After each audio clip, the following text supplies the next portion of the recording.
भगवान महादेव ने कलयुग के बारे में बताई थी ये 5 बातें। जीवन में मनुष्य अनेक प्रकार के कर्म करता है। इनमें बेहतर से लेकर खराब कर्म होते हैं। भगवान महादेव ने माता पार्वती को कलयुग के बारे में 5 महत्वपूर्ण बातें बताई थी।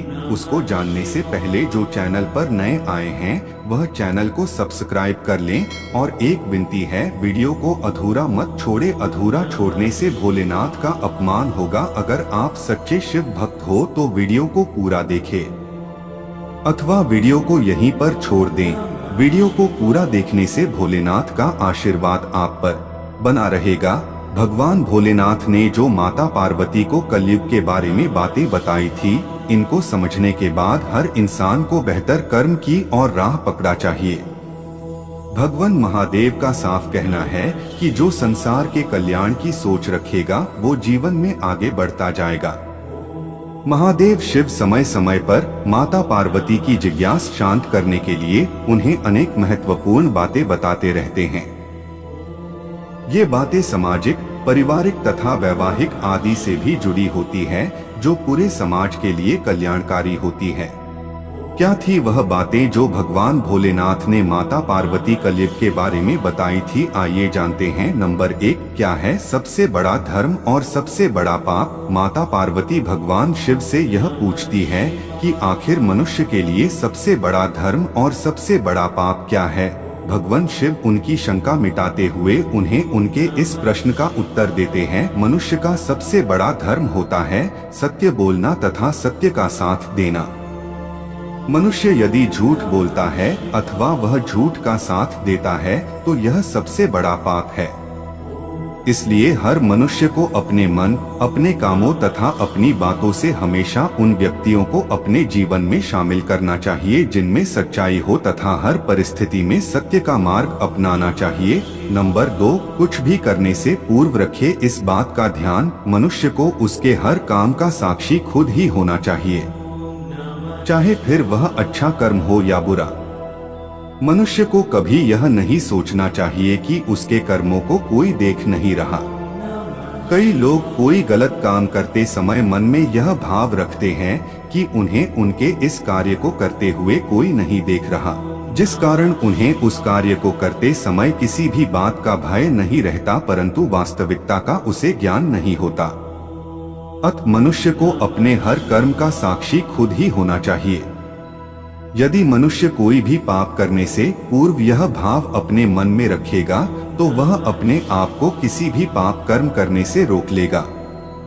नंबर 3, हमेशा अपने नियंत्रण में रखे ये 3 चीज। मनुष्य को हमेशा अपनी वाणी, मन और कर्मों पर नियंत्रण रखना चाहिए, क्योंकि मनुष्य जैसा कर्म करता है उसे वैसा ही फल भोगना पड़ता है। मनुष्य को कभी भी अपने मुंह से किसी के लिए भी अपशब्द नहीं निकालने चाहिए तथा उसे अपने मन को अपने नियंत्रण में रखना चाहिए, क्योंकि यदि मनुष्य इन पर अपना काबू नहीं रख पाता तो यही अंत में मनुष्य के सर्वनाश का कारण बनते हैं।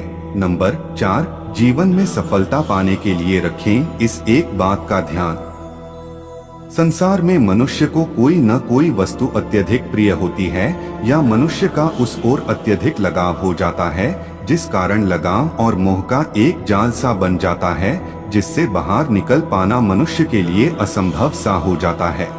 इससे मुक्ति पाए बिना मनुष्य कभी भी सफलता नहीं पा सकता। अतः भगवान शिव ने इससे बचने का एक उपाय बताया है। मनुष्य को जिस किसी भी वस्तु आदि से लगाव होता प्रतीत हो रहा हो, उसे उस वस्तु में दोष तलाशना आरंभ कर देना चाहिए। सोचना चाहिए कि यह कुछ पल का लगाव हमारे सफलता में बाधा पैदा कर रहा है, जो हमारी पूरी जिंदगी को व्यर्थ कर देगा। इस प्रकार सोचने से मनुष्य धीरे धीरे अपने आप को उस वस्तु के मोह से दूर होता हुआ पाएगा और अपने कामों में सफल होने लगेगा। नंबर 5, इस तथ्य को जान लेने पर मनुष्य कभी दुखी नहीं रहेगा। यदि मनुष्य अपनी तृष्णा अथवा इच्छाओं पर काबू पा ले तो उसे किस भी प्रकार के दुख का सामना नहीं करना पड़ेगा, क्योंकि मनुष्य की अनावश्यक इच्छा ही समस्त दुखों की जननी होती है। भगवान शिव के द्वारा माता पार्वती को समझाए गए इस ज्ञान में जीवन के समस्त दुखों के निवारण की बात की गई है। अगर आप अपना सुखी जीवन चाहते हैं तो भगवान शिव द्वारा बताएगी इन बातों को अपने जीवन में जरूर शामिल करें, जिससे आपको सुख समृद्धि मिलेगी, जीवन के हर कदम पर सफलता प्राप्त होगी। डिस्क्लेमर: इस लेख में दी गई जानकारियां और सूचनाएं माध्यमों, ज्योतिषियों, पंचांग, प्रवचनों, मान्यताओं, धर्म ग्रंथों से संग्रहित कर ये जानकारियां आप तक पहुंचाई गई हैं। स्पिरिचुअल मोटिवेशन टीवी इनकी पुष्टि नहीं करता है। हमारा उद्देश्य महज सूचना पहुंचाना है। अगर आपको वीडियो अच्छी लगी हो तो चैनल को सब्सक्राइब करें और वीडियो को शेयर करें। हर हर महादेव। ओम नमः शिवाय।